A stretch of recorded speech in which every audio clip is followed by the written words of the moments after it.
नमस्कार दोस्तों, आप सबका स्वागत है इस नए वीडियो पर। आज का वीडियो है रेशियो एनालिसिस के बारे में। ये है चैप्टर नंबर 10 के ऊपर में बेस्ड। चैप्टर नंबर 10 किसका है? ये है फाइनेंशियल मार्केट्स बिगनर्स मॉड्यूल। ये लास्ट चैप्टर है और इस वीडियो के बाद ये फाइनेंशियल मार्केट्स बिगनर्स मॉड्यूल की सीरीज एंड होगी। तो चलिए हम स्टार्ट करते हैं फाइनेंशियल मार्केट्स बिगनर्स मॉड्यूल का लास्ट चैप्टर, रेशियो एनालिसिस। अगर आप इस चैनल पर नए आए हैं या आपने अभी तक इस चैनल को लाइक या सब्सक्राइब नहीं किया है तो प्लीज इसे लाइक और सब्सक्राइब जरूर कीजिए और पाइए सारे नोटिफिकेशन अपने इनबॉक्स पर। तो भाई ये रेशियो एनालिसिस क्या हुआ या इस रेशियो एनालिसिस की जरूरत क्यों पड़ती है? तो देखिए, जब भी आपको कोई भी दो चीजों को कंपेयर करना है या किसी एनालिसिस पे आना है, किसी कंपनी की फाइनेंशियल हेल्थ के बारे में पता करना है, तो वहां पर हमें रेशियो एनालिसिस की बहुत जरूरत पड़ती है।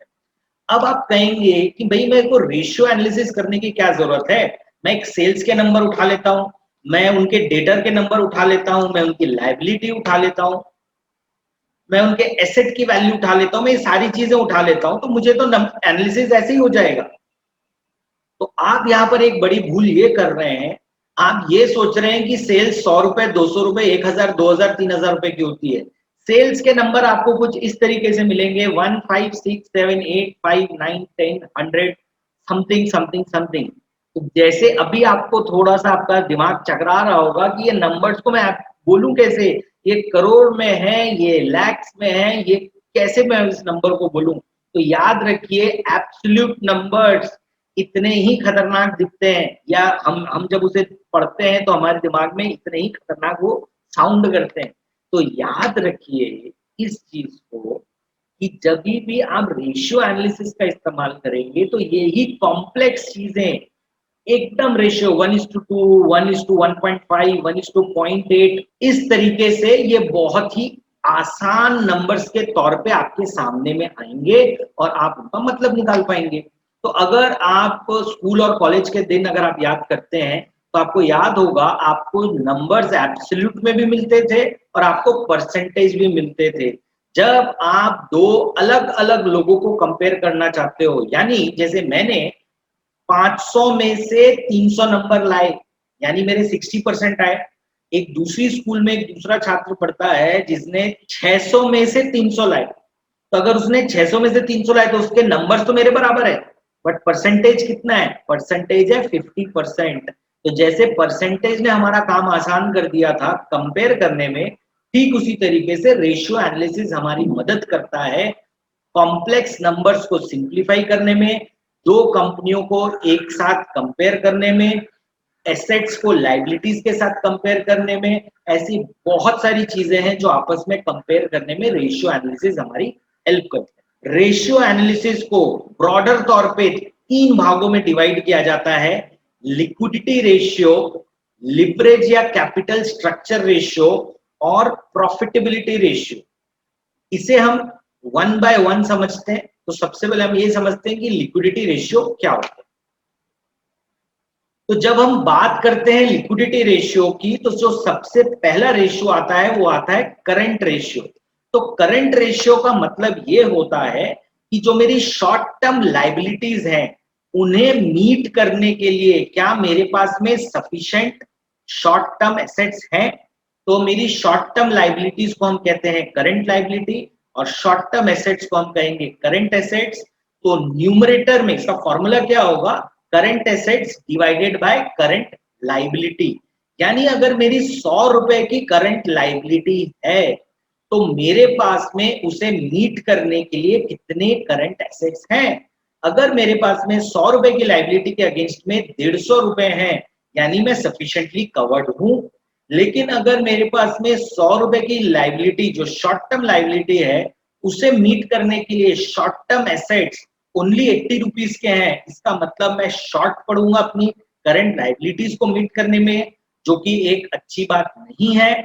मुझे टैप करना पड़ेगा शायद अपने दूसरे रिसोर्सेस को जो शायद टाइम ले, और ये एक नेगेटिव साइन है। इससे हमें ये समझ में आता है higher the ratio better is the situation of the company. अब करंट एसेट्स के बाद में आता है एसेट टेस्ट रेशियो। ये वाकई में एसेट टेस्ट है कंपनी का।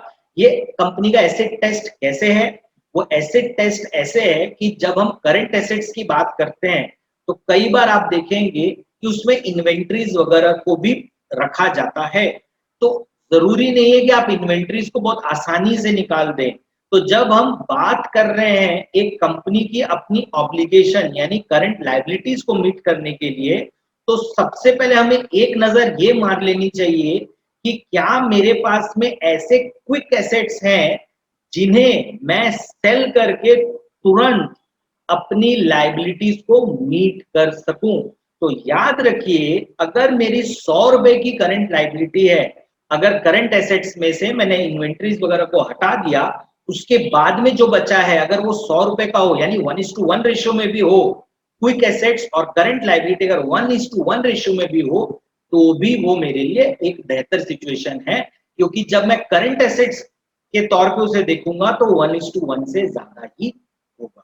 अब लिक्विडिटी रेशियो का एक पार्ट होता है टर्नओवर रेशियो। तो एक बार हम ये समझ लेते हैं कि ये टर्नओवर रेशियोज क्या है, या इन टर्नओवर रेशियोज के भी जो टाइप्स होते हैं वो टाइप्स में क्या है। तो जो आपको पहला पहला रेशियो मिल रहा है वो है इन्वेंट्री का टर्नओवर रेशियो। तो ये जो इन्वेंट्री का टर्नओवर रेशियो है, वहां पर आप देख सकते हैं कि मैं चेक क्या कर रहा हूं। मैं ये चेक ये कर रहा हूं कितनी कॉस्ट का मैंने सामान बेचा है और मेरे पास में ऑन एन एवरेज इन्वेंट्री कितनी रहती है। तो याद रखिए, मेरी इन्वेंट्री कम से कम होनी चाहिए और मैंने जो सामान बेचा है वो ज्यादा से ज्यादा होना चाहिए। तो अगर मेरा न्यूमरेटर ज्यादा है, डिनोमिनेटर कम है, तो वो बेहतर पोजीशन होती है। अब कॉस्ट ऑफ गुड्स सोल्ड तो सिंपल है कि जितने की मैंने सेल्स की है, अगर मैं उसमें से प्रॉफिट हटा देता हूं तो जो मेरे पास बचेगा वो है मेरा कॉस्ट ऑफ गुड्स सोल्ड। अब ये एवरेज इन्वेंट्री कैसे आएगी? तो एवरेज इन्वेंट्री का फॉर्मूला एकदम सिंपल है। मैं ओपनिंग इन्वेंट्री लेता हूं, मैं क्लोजिंग इन्वेंट्री लेता हूं, दोनों का एवरेज निकालता हूं। तो दो चीजों का एवरेज कैसे निकलेगा? डिवाइडेड बाय 2 करके निकलेगा। तो opening inventory divided by closing inventory divided by 2 जब मैं करता हूं तो मेरी एक एवरेज इन्वेंट्री निकलकर, तो यहां पर भी higher the ratio better the company is doing. अब हमारा अगला रेशियो है टर्नओवर रेशियो के अंदर ही डेटर्स टर्नओवर रेशियो। तो देखिए, ये एक बहुत ही इंपॉर्टेंट है मैनेजमेंट की एफिशिएंसी को समझने के लिए, क्योंकि ये कौन सी दो चीजों को कंपेयर कर रहा है? ये चेक ये कर रहा है कि मेरी नेट क्रेडिट सेल्स यानी वो सेल्स जो मैंने क्रेडिट यानी उधार में कर रहा हूं और उसके अगेंस्ट में मेरे पास में कितने डेटर्स बचे हुए हैं जिनसे मुझे पैसा लेना है। एवरेज अकाउंट्स रिसेबल, कितने डेटर्स बचे हुए हैं जिनसे मुझे पैसा लेना है। तो याद रखिए, अगर आपने 100 रुपए का सामान बेचा है क्रेडिट में और मेरे एवरेज अकाउंट रिसीवेबल 100 रुपए है, और मेरा एक फ्रेंड है उसने भी 100 रुपए का माल क्रेडिट में बेचा है, लेकिन उसके जो डेटर्स बचे हैं वो बचे हैं 20। यानी यहां पर सेकंड वाले का रेशियो ज्यादा होगा, 100 डिवाइडेड बाय जब 2 करेंगे तब क्या आएगा 5, और यहां पर क्या आएगा 100 डिवाइडेड बाय 100 यानी 1। तो जिस कंपनी का डेटा टर्नओवर रेशियो हायर है, दैट मींस उस कंपनी की एफिशिएंसी बहुत बेहतर है। तो इसलिए यहाँ पे फॉर्मूला क्या हुआ? Net credit sales divided by average accounts receivable, यानी डेटर्स कितने हैं, कितने रुपए का सामान एज द डेटर से मिलना मुझे बाकी है। अब क्योंकि आपने डेटा टर्नओवर रेशियो समझ लिया है, तो हम थोड़ा सा आगे चलते हैं और समझते हैं एवरेज कलेक्शन पीरियड। यहां पर हम ये देख रहे हैं कि मेरे एवरेज डेटर्स कितने रहते हैं और मेरी एवरेज डेली क्रेडिट सेल्स कितनी रहती है। तो यहां पर अगर मेरी एवरेज क्रेडिट सेल्स के मुकाबले मेरे एवरेज डेटर्स को मैं जब कंपेयर करता हूं तब मुझे क्या निकल के आता है, एवरेज कलेक्शन पीरियड। यहाँ पर एक इंपॉर्टेंट बात जो आपको समझनी है कि मेरा जो एवरेज कलेक्शन पीरियड है वो निकल कैसे रहा है, ये निकल रहा है 365 days divided by debtors turnover. तो मैं ये निकाल रहा हूं कि 365 डेज से जब मैं डेटर्स टर्नओवर को डिवाइड कर रहा हूं तब जाके मेरा क्या निकल कर आ रहा है, एवरेज कलेक्शन पीरियड। अब हमने अभी तक करंट एसेट्स को देखा था टर्नओवर के लिहाज से। अब आप यहां पर देखिए, अगर हम फिक्स्ड एसेट्स को कंपेयर करते हैं तो हम फिक्स्ड एसेट्स टर्नओवर रेशियो को किस तरीके से कंपेयर कर रहे हैं कि मेरे पास में कितने का फिक्स्ड एसेट्स है और मैं कितने का सामान बेच रहा हूं। तो यहां पर हम ये कंपेयर करते हैं कि जो मैं पैसे खर्चे कर रहा हूं फिक्स्ड एसेट्स में, उसके मुकाबले मैं कितने के सामान बेच रहा हूं। तो यहां पर फॉर्मूला होगा for fixed assets turnover ratio, net sales divided by net fixed assets. अब करंट एसेट्स आपने देखा, आपने फिक्स्ड एसेट्स का भी रोल देखा। ये जो फॉर्मूला है ये है टोटल एसेट टर्नओवर रेशियो का। यहां पर हम देखेंगे कि जो नेट सेल्स है हम उसे फिक्स्ड एसेट से कंपेयर नहीं करेंगे, हम यहाँ पे उसे कंपेयर करेंगे एवरेज टोटल एसेट से। तो जब आप एग्जाम दे रहे होंगे तब आपको एक चीज का बहुत ध्यान पे रखना है कि वो आपसे फिक्स्ड एसेट्स टर्नओवर रेशियो पूछ रहा है कि टोटल एसेट्स टर्नओवर रेशियो पूछ रहा है। अगर टोटल एसेट्स होगा तो नेट सेल्स के नीचे टोटल एसेट्स होंगे, और अगर फिक्स्ड एसेट्स पूछ रहा है तो नेट सेल्स के नीचे फिक्स्ड एसेट्स। अब जो हम समझेंगे वो है लिवरेज रेशियो में डेट इक्विटी रेशियो। तो अब ये डेट इक्विटी रेशियो क्या हुआ, तो अब हम आ गए हैं अपने सेकंड पार्ट में। सेकंड पार्ट है लिवरेज रेशियो का। तो जब भी हम बात करते हैं लिवरेज रेशियो की, तो ये लिवरेज रेशियो में सबसे पहली चीज होती है लिवरेज। लिवरेज का मतलब होता है कि जो चीज मेरे पास में नहीं है मैं उस चीज को ले रहा हूं। लेकिन अगर आप लिवरेज और स्टॉक मार्केट को समझना चाहते हैं कि लिवरेज स्टॉक मार्केट के संदर्भ में क्या होता है, तो हमारी एक क्लासरूम सीरीज थी, वहां पर मैंने लिवरेज के कॉन्सेप्ट को एक्सप्लेन किया है, आपको उसका लिंक ऊपर मिल जाएगा। तो लिवरेज रेशियो में सबसे पहला आता है डेट इक्विटी रेशियो। डेट मतलब उधार और इक्विटी मतलब हमारा कंपनी का खुद का पैसा। तो जब आप यहाँ पर देख रहे हैं कि जो शेयर होल्डर्स है उनका पैसा है इक्विटी, और जो उधार में हमने पैसे लिए हैं वो है डेट। किसी भी कंपनी के लिए जितने की इक्विटी है उससे कम का डेट हो तो बहुत अच्छा है, डेट ना हो तो सबसे अच्छा है। लेकिन अगर कभी भी, बहुत सारे लोग आपको कह सकते हैं कि भाई डेट अगर नहीं होगा तो कंपनी ग्रो कैसे करेगी, ठीक है, लेकिन अगर नॉर्मल सर्कमस्टेंसेस में अगर आपके पास 100 रुपए की इक्विटी है और 150 रुपए का डेट है, इससे ऊपर अगर सिचुएशन जाएगी तो वो खतरनाक होती है। लेकिन याद आपको ये समझ के रखना है कि हर इंडस्ट्री में रिक्वायरमेंट अलग अलग होती है। कुछ कंपनियां ऐसी हैं या कुछ इंडस्ट्रीज ऐसी हैं जहां पे ज्यादा रिक्वायरमेंट नहीं है कैपिटल की, तो वहां डेट इक्विटी रेशियो बहुत कम होना चाहिए। लेकिन अगर आप बैंकिंग वगैरह इंडस्ट्रीज को देखेंगे तब आप ये पाएंगे कि वहां पे डेट इक्विटी रेशियो 1:4 1:5 का भी होता है। तो आंख बंद करके हम नहीं देख सकते, लेकिन एक जनरल मैं आपको कह रहा हूँ कि डेट इक्विटी रेशियो 1.5 तक ओके है, 1.1 ठीक है, इसके नीचे रहे तो बहुत बढ़िया है, 0 रहे तो। एक और कैटेगरी है जो उतनी पॉपुलर तो नहीं है बट फिर भी इंपॉर्टेंट है, वो है डेट एसेट रेशियो का।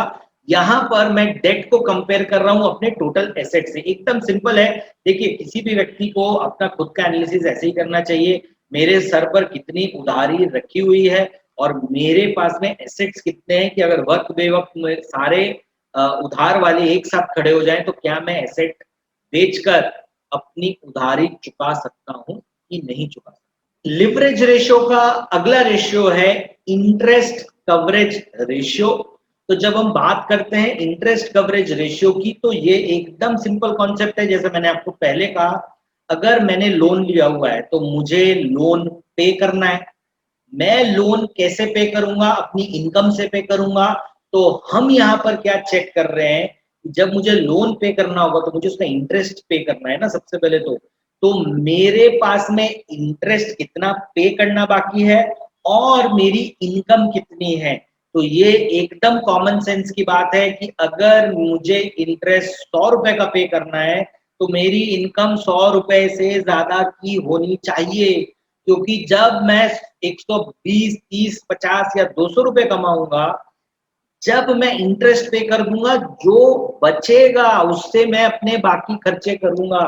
तो अगर आप किसी एक नॉर्मल कंपनी की बात छोड़ दीजिए, एक normal day to day life के बारे में सोचिए कि अगर आपको होम लोन का इंटरेस्ट देना है 80,000 और आपकी इनकम है 70,000, तो क्या आप कभी इंटरेस्ट पे कर पाएंगे?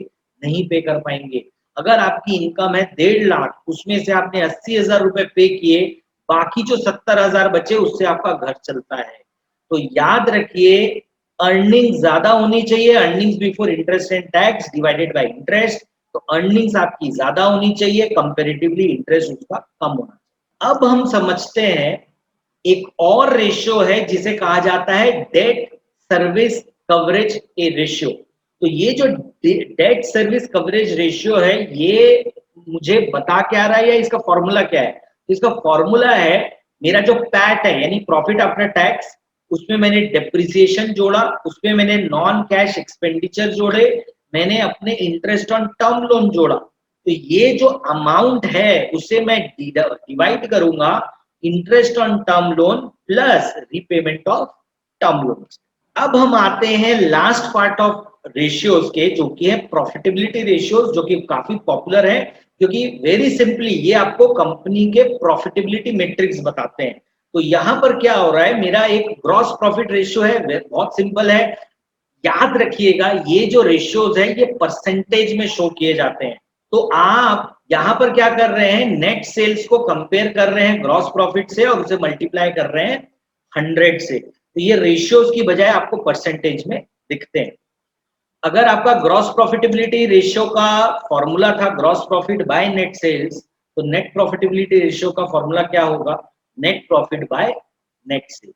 अब प्रॉफिटेबिलिटी रेशियो का एक और पार्ट होता है रिटर्न ऑन टोटल एसेट्स, यानी कि मैं कितना कमा रहा हूं और उसके अगेंस्ट में मेरे पास में एसेट, यानी कि मैं उन एसेट्स को कितना प्रॉफिटेबली यूज कर पा रहा हूं। तो मेरा फॉर्मूला होगा profit before interest and tax divided by fixed assets plus my current assets.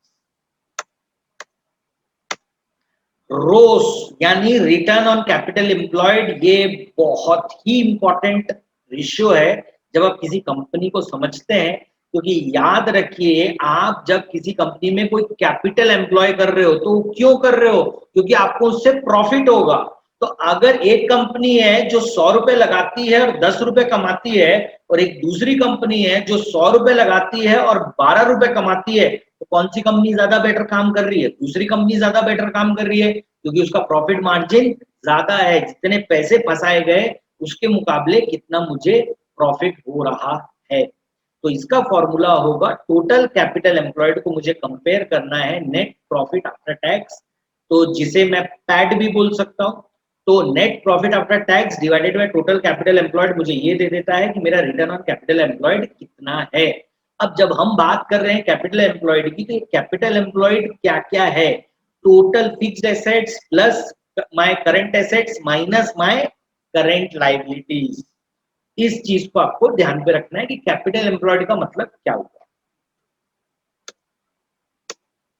अब एक चीज तो हुई कि भाई मैंने कैपिटल डाला और मुझे रिटर्न्स कितना है, लेकिन सबसे महत्वपूर्ण बात यह है कि जो कंपनी चलती है वो चलती है क्योंकि शेयर होल्डर्स ने इसमें पैसे डाले हैं। देखिए, कैपिटल तो मैं कहीं और से भी लेकर आ सकता हूं, लेकिन जब हम बात कर रहे हैं शेयर होल्डर्स की इक्विटी की, तो मुझे शेयर होल्डर को मैं कितना रिटर्न दे रहा हूं मुझे ये भी देखना चाहिए। तो return on share holders equity का फॉर्मूला सिंपल है कि नेट प्रॉफिट आफ्टर टैक्स, जो कि पहले भी हमने कंपेयर किया था, उसको मैं किससे कंपेयर कर रहा हूं? नेट वर्थ से। तो जब हम नेटवर्थ कहते हैं तो यहाँ पर सिंपली शेयर्स के इक्विटी कैपिटल को नहीं लिया जाता, साथ साथ में रिजर्व एंड सरप्लस को भी लिया जाता है। देखिए दोस्तों, याद रखिए, ये जो रिजर्व एंड सरप्लस है वो है किसका? शेयर होल्डर्स की तो है। उसको मैंने रिजर्व एंड सरप्लस कैटेगरी में रखा है, कैपिटल की कैटेगरी में नहीं रखा है, शेयर होल्डर्स इक्विटी कैपिटल की। लेकिन है तो at the end of the day share holders का ही। तो जब भी आप कंपनी में ये देखना चाहते हैं कि ये कंपनी अपने शेयर होल्डर्स के लिए कैसे काम कर रही है, तब आपको हमेशा return on share holders equity. अब एक ऐसा टर्म जो बहुत बार यूज होता है और इसे समझना इसलिए जरूरी है क्योंकि जो अगला रेशियो हम समझेंगे वो डायरेक्टली रिलेटेड है आपके इस पर्टिकुलर रेशियो से। तो ईपीएस का मतलब होता है earning per share. Very simple है कि भाई मेरे शेयर, एक शेयर के पीछे मेरी अर्निंग कितनी है। तो फॉर्मूला क्या होगा, net profit available to the shareholders, वो प्रॉफिट जो शेयर होल्डर्स का है डिवाइडेड बाय कितने शेयर्स आउटस्टैंडिंग है, यानी कितने शेयर्स पब्लिक के पास में हैं। अब आता है सबसे पॉपुलर रेशियो, जो स्टूडेंट्स हो, चाहे ट्रेडर्स हो, इन्वेस्टर्स हो, जो और जो फाइनेंशियल न्यूज चैनल हो, चाहे फाइनेंशियल न्यूज़पेपर हो, सब कोई कोट करते हैं, वो होता है पीई। पीई का मतलब हुआ प्राइस टू अर्निंग रेशियो, यानी मैं कंपनी की अर्निंग्स के अगेंस्ट में उसकी मार्केट में क्या प्राइस चल रही है उसको मैं कंपेयर करता हूं। तो जब आप कभी भी किसी भी स्टॉक का मार्केट में प्राइस देखते हैं तो वो जो प्राइस होती है वो पर शेयर की प्राइस होती है। तो किसी भी कंपनी की अर्निंग्स क्या है वो भी मुझे पूरी कंपनी की नहीं देखनी होती, मैं सिंपली ईपीएस को कंसिडर कर सकता हूं। तो फॉर्मूला क्या बन गया, market price divided by earning per share. इसीलिए अगर कभी भी आप पी निकालना चाहते हैं तो आपको अर्निंग पर शेयर निकालनी ही पड़ेगी। तो दोस्तों ये तो सारे फॉर्मूलेज हो गए, लेकिन जब आप एग्जाम देंगे तब आपको ये एग्जाम में आएगा कैसे या किस तरीके से आपसे पूछ सकता है। तो चलिए मैं आपको वर्कबुक के थ्रू ही, एक एग्जाम्पल के थ्रू ही ये सारी चीज को समराइज कर देता हूं, ताकि ये जो एक इंपॉर्टेंट लेक्चर है आपका, लेक्चर नंबर 10 ऑन रेशियोज, ये पूरी तरीके से कंप्लीट हो जाए। अब देखिए आपके सामने में है एक इलस्ट्रेशन जहां पर आपको एसेट्स दिए गए हैं, लाइबिलिटीज दी गई हैं। अगर आप यहाँ पे थोड़ा ध्यान से देखें तो आपको, अब अगर आप थोड़ा ध्यान से देखें तो आपको शेयर कैपिटल दिया हुआ है, आपको फिक्स्ड एसेट्स दिए हुए हैं, आपको रिजर्व्स एंड सरप्लस दिया हुआ है, करंट लाइबिलिटीज दी हुई है, यहाँ पे आपको करंट एसेट्स दिया हुआ है। साथ में अगर आप ध्यान देंगे तो आपको इन्वेंट्री और प्रीपेड एक्सपेंसेस भी अलग करके दिया हुआ है। तो देखिए सारी चीजें आपके सामने में रख दी गई है और आपका 100 रुपीज और 100 रुपीज से एसेट और लाइबिलिटी मैच भी कर गई है। तो चलिए अब नीचे देखते हैं कि क्वेश्चंस मुझे क्या आ सकता है। तो अब यहाँ पे ध्यान दीजिए, ये मुझे प्रॉफिट एंड लॉस स्टेटमेंट भी दे दिया है ताकि अगर मुझे बाकी रेशियोज निकालने हैं उसके लिए भी मुझे हेल्प होगी। अब हम आते हैं पहले एग्जाम्पल पे। पहला एग्जाम्पल कह रहा है करंट रेशियो निकालना है। करंट रेशियो के लिए मेरा फॉर्मूला क्या है, current assets by current liability. तो ये ज्यादा मुश्किल नहीं होना चाहिए क्योंकि आपको यहाँ पे करंट एसेट्स दिया हुआ है, देखिए, और साथ में आपको करंट लाइबिलिटी भी दी हुई है। तो 23.4 डिवाइडेड बाय 16, तो आपका करंट रेशियो निकल के आ गया 1.46। अगर आपको ध्यान पे होगा तो ये एक हेल्दी नंबर है। इसके बाद में अगला क्वेश्चन है क्विक रेशियो या एसेट टेस्ट रेशियो। उसके लिए मुझे करंट एसेट्स में से क्या हटाना पड़ेगा, इन्वेंट्री और प्रीपेड एक्सपेंस, वो भी मुझे दिया हुआ था। तो इन्वेंट्री और प्रीपेड एक्सपेंस जब मैंने हटा दिया तो सीधा सीधा ये 1.46 से 0.75 आ गया। ये अब मुझे क्या बता रहा है, समझिएगा कि अगर मुझे आज करंट लाइबिलिटी पे करनी पड़ी तो जो एब्सोल्यूट लिक्विड एसेट्स होते हैं वो मुझे कम पड़ेंगे। 1 रुपए की करंट लाइबिलिटी के अगेंस्ट में मात्र 0.75 ही क्विक एसेट्स है, जो कि बहुत अच्छी बात नहीं है। इन्वेंट्री टर्नओवर रेशियो, तो उसमें तो फॉर्मूला आपको याद हो, cost of goods sold divided by average inventory था। एवरेज इन्वेंट्री हमने कैसे निकाली थी, opening stock closing stock divided by 2। और मैंने आपको बताया था कि कॉस्ट ऑफ गुड्स सोल्ड आप कैसे निकालोगे, net sales minus gross profit. जब आप ये सारे नंबर्स यहाँ पे ऐड करोगे तो आपका आ जाएगा 6.36, जो कि एक हेल्दी साइन है।